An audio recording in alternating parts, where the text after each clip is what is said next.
Hello everyone, আসসালামু আলাইকুম। সবাইকে ওয়েলকাম জানাচ্ছি নতুন রেসিপি ভিডিও দেখার জন্য। আজকের ভিডিওতে আমি আপনাদের সাথে শেয়ার করব চুই ঝাল দিয়ে গরুর মাংস রান্নার সহজ একটি রেসিপি। চুই ঝাল গরুর মাংস শুনলেই মনে হয় অনেক কঠিন কিছু রান্না করতে, আসলে একদমই না। এই অথেন্টিক ভাবে খুলনার ঐতিহ্যবাহী চুই ঝাল গরুর মাংসটি আমি আপনাদেরকে খুব সহজভাবেই রান্না করে দেখাবো। খুলনার ঐতিহ্যবাহী এই চুই ঝালে গরুর মাংস শুধুমাত্র খুলনাতেই জনপ্রিয় রয়ে যায়নি, এই চুই ঝালে গরুর মাংসটি আমাদের সারা দেশেই বেশ জনপ্রিয়তা পেয়েছে। চুই ঝাল এখন সব জায়গায় পাওয়া যাচ্ছে। এখন ঢাকার বিভিন্ন সুপার শপেও কিন্তু চুই ঝাল অ্যাভেলেবেল পাওয়া যাচ্ছে। আশা করছি আমাদের আজকের রান্না ভালো লাগবে। যদি ভিউয়ার্স আমার আজকে এই চুই ঝালে গরুর মাংস রান্নার সহজ রেসিপিটা আপনাদের ভালো লাগে, তাহলে প্লিজ আমার চ্যানেলটি সাবস্ক্রাইব করে পাশেই থাকবেন।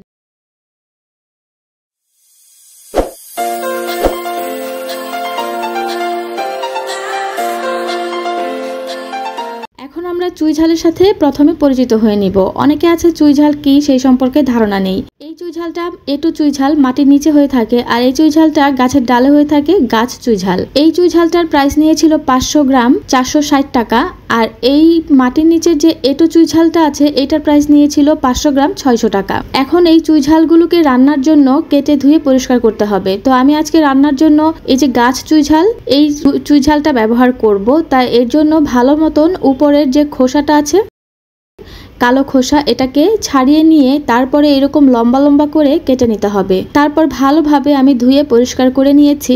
আর অবশ্যই চুই ঝালটাকে আপনারা চেষ্টা করবেন বটি দিয়ে কাটার জন্য, কারণ ছুরি দিয়ে কাটতে গেলে অনেক সময় দেখা যায় হাতটা কেটে যাওয়ার সম্ভাবনা থাকে, কারণ এটা একটু শক্ত হয়ে থাকে। অবশ্যই কিন্তু চুই ঝাল রান্নাতে আস্ত রসুন ব্যবহার করতে হবে, তাই এখানে আমি বেশ কয়েকটা আস্ত রসুন নিয়েছি। আমাদের ঘরে সবাই রসুনটা খেতে পছন্দ করে, তাই আমি একটু বেশি করেই নিয়েছি। আর এখানে আমি কুসুম গরম পানি দিয়ে শুকনা মরিচ ভিজিয়ে রেখেছি, কারণ আমাদের আজকের চুই ঝাল রান্নাতে কিন্তু অথেন্টিক স্বাদ পেতে হলে এরকম বাটার শুকনা মরিচ ব্যবহার করতে হবে। এখন একটা ব্লেন্ডার জারে দু ধরনের মশলা গুঁড়া করে নিব। এর জন্য এখানে মৌরি নিয়ে নিচ্ছি 1.5 টেবিল চামচ পরিমাণ, আর সাথে নিয়ে নিব মেথি 1 টেবিল চামচ পরিমাণ। এখানে মেথিটা একটু গুঁড়া করা ছিল আমাদের, তো আরেকটু ভালো করে পাউডার করা গুঁড়া লাগবে। এর জন্য আমি এখানে 1 টেবিল চামচ এই গুঁড়াটা নিয়ে নিয়েছি। এরকম জারে করে মেথি আমি একটু আধা ভাঙা টাইপের করে গুঁড়া করে রেখে দিয়েছিলাম, সেখান থেকে এখানে 1 টেবিল চামচ ব্যবহার করেছি। এখন আমরা গুঁড়া করে নিচ্ছি। তো মশলাগুলো গুঁড়া করা হয়ে গিয়েছে। এই মশলাটা আমরা রান্নাতে ব্যবহার করব, তাই একটা পাশে রেখে দিচ্ছি।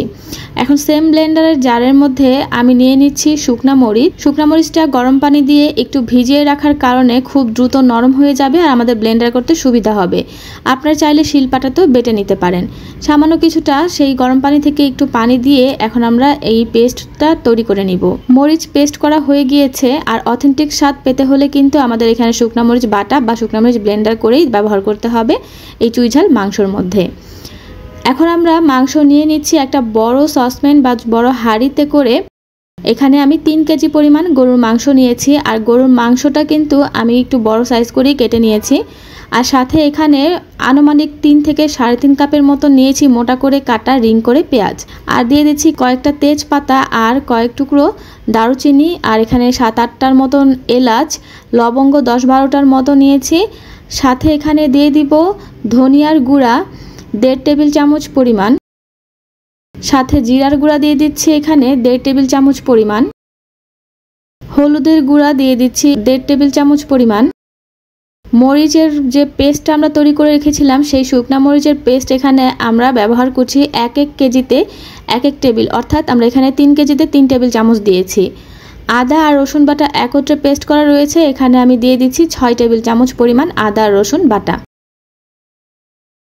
এরপরে যে গুঁড়া মশলাটা আমরা গুঁড়া করে রেখেছিলাম মৌরি এবং মেথি দিয়ে, সেই মশলাটা দিয়ে দিয়েছি। আর দিয়ে দিচ্ছি এখানে গরম মশলার গুঁড়া, আর দিয়ে দিলাম এখানে স্বাদ মতন লবণ। গরম মশলা গুঁড়া আমি চা চামচ, যে স্টিলের চা চামচ, তার 1 চামচ পরিমাণ দিয়েছি।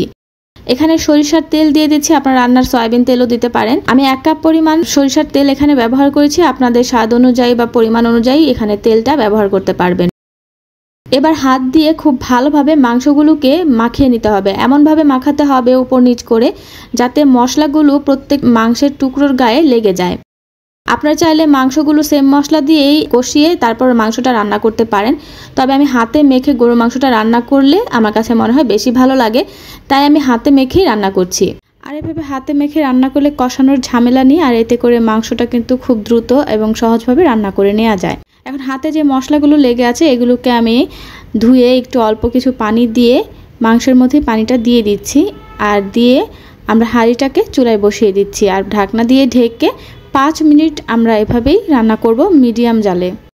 5-6 মিনিট পর উল্টে পাল্টে ভালোভাবে মাংসটা নেড়ে দিব, এতে করে মাংস থেকে কিন্তু পানিও বের হবে। তো আমরা যদি না নাড়াচাড়া করে একসাথেই রেখে দিই 10-15 মিনিট, সেক্ষেত্রে দেখা যাবে মাংস থেকে পানি উঠবে না।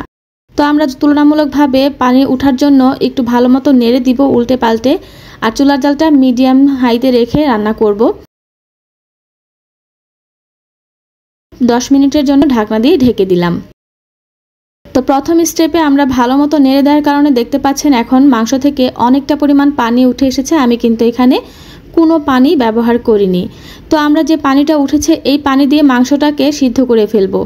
তো এর জন্য চুলার জালটাকে কমিয়ে দিতে হবে। এই পর্যায়ে চুলার জালটা আমরা মিডিয়াম লোতে রেখে মাংসটাকে ভালোভাবে কষিয়ে নিব। আমরা আরও 10 মিনিট পরে মাংসর ঢাকনাটা তুলে নিচ্ছি। এর মাঝে আমি আরও 2-1 বার নেড়ে দিয়েছিলাম অফ স্ক্রিনে। এখন আবার ভালোভাবে মাংসটা ভালো করে নেড়ে দিব। দেখতেই পাচ্ছেন মাংসর কিন্তু পেঁয়াজগুলো একদম গলে গিয়েছে। এই পর্যায়ে আমরা এখন দিয়ে দিব চুই ঝালগুলো। আর চুই ঝাল প্রথম পর্যায়ে দেওয়া যাবে না, যখন 70% পর্যন্ত মাংস সিদ্ধ হয়ে আসবে ঠিক তখন আমরা চুই ঝাল আর আস্ত রসুনগুলো অ্যাড করে দিব। এরপর আমরা আরও একটু ভালোভাবে নেড়ে দিব। চুই ঝাল কিন্তু রান্নার শুরুতে দেয়া যাবে না। আবারও বলে দিচ্ছি, রান্নার ঠিক 70% মাংস সিদ্ধ হয়ে গিয়েছে এমন অবস্থা বুঝবেন যখন, তখন আপনারা চুই ঝাল এবং রসুন ব্যবহার করবেন। এতে করে চুই ঝালের ফ্লেভারটা সুন্দর মতো বের হতে পারবে। এখন আমরা গরম পানি দিয়ে দিচ্ছি 2 কাপ পরিমাণ। আমরা এখানে মাংসটাকে একদম ভুনা করব না, আবার একদম কিন্তু ঝোলও রাখবো না, একটু মাখা মাখা টাইপ রাখবো। এর জন্য আমরা এখানে 2 কাপ পানি ব্যবহার করছি। আপনারা যদি ঝোল খেতে চান সেই ক্ষেত্রে পানির পরিমাণটা আর একটু বাড়িয়ে দিতে পারেন। আর গরম পানি দেওয়ার চেষ্টা করবেন, এতে করে মাংসের স্বাদটা বাড়বে এবং মাংসটা খুব দ্রুত সিদ্ধ হবে। ঢাকনা দিয়ে ঢেকে দিয়েছি আর 5 মিনিট পরে ফিরে আসছি। 5 মিনিট পরে দেখতে পাচ্ছেন মাংসগুলো টকবক করে ফুটতে শুরু করেছে, আর আমি আবারও একটু নেড়ে চেড়ে দিচ্ছি। আর এই পর্যায়ে একটু লবণ চেক করে নিতে হবে, যদি লবণের প্রয়োজন হয় সেই ক্ষেত্রে এখানে লবণ অ্যাড করতে হবে। তো ভালোভাবে মাংসটাকে নাড়াচাড়া করার পর স্বাদ মতন একটু লবণ দিয়ে দিচ্ছি। তারপর এখানে দিয়ে দিব ভাজা জিরার গুঁড়া, স্টিলের চা চামচের 1 চা চামচ ভরে ভরে দিয়ে দিয়েছি, আর তার সাথে দিয়ে দিব আধা চা চামচ গরম মশলার গুঁড়া। এই দুইটা জিনিস কিন্তু অবশ্যই নামানোর 5 থেকে 10 মিনিট আগে মাংসের মধ্যে দিতে হবে, তাহলে মাংসের স্বাদটা আরও বেড়ে যাবে। আবারও ভালো মতো নেড়ে চেড়ে দিচ্ছি। তারপরে ঢাকনা দিয়ে ঢেকে লো জালে রেখে দিব আরও 10 মিনিটের জন্য। 10 মিনিট পরে কিন্তু আমাদের মাংসটা পারফেক্টভাবে রান্না হয়ে গিয়েছে। দেখতে পাচ্ছেন আমি চুলার জালটা হাইতে রাখিনি, মিডিয়াম লোতে রেখে মাংসর সাথে যে মশলাগুলো পরে দিলাম সেগুলোর ফ্লেভারটা ছড়ানো পর্যন্ত ঢাকনা দিয়ে ঢেকে রান্না করেছি। এখন আমরা এই মাংস চুলা থেকে নামিয়ে নিব। দেখতে পাচ্ছেন মাংসের কালারটা কত আকর্ষণীয় হয়েছে। আমি খুব ইজিভাবে আপনাদেরকে এই চুই ঝাল রান্নাটা করে দেখালাম। আশা করছি চুই ঝালের এই গরু মাংস রান্নাটা আপনাদের কাছে ভালো লেগেছে। আর এখন আমরা চলে যাব এই চুই ঝালের গরু মাংসটা পরিবেশন করার জন্য। চুই ঝালে গরু মাংস শুধুমাত্র যে আমরা খেতে পারবো এমনটা নয়, চুই ঝাল দিয়ে খাসির মাংস এমনকি মুরগির মাংস রান্না করা যায়।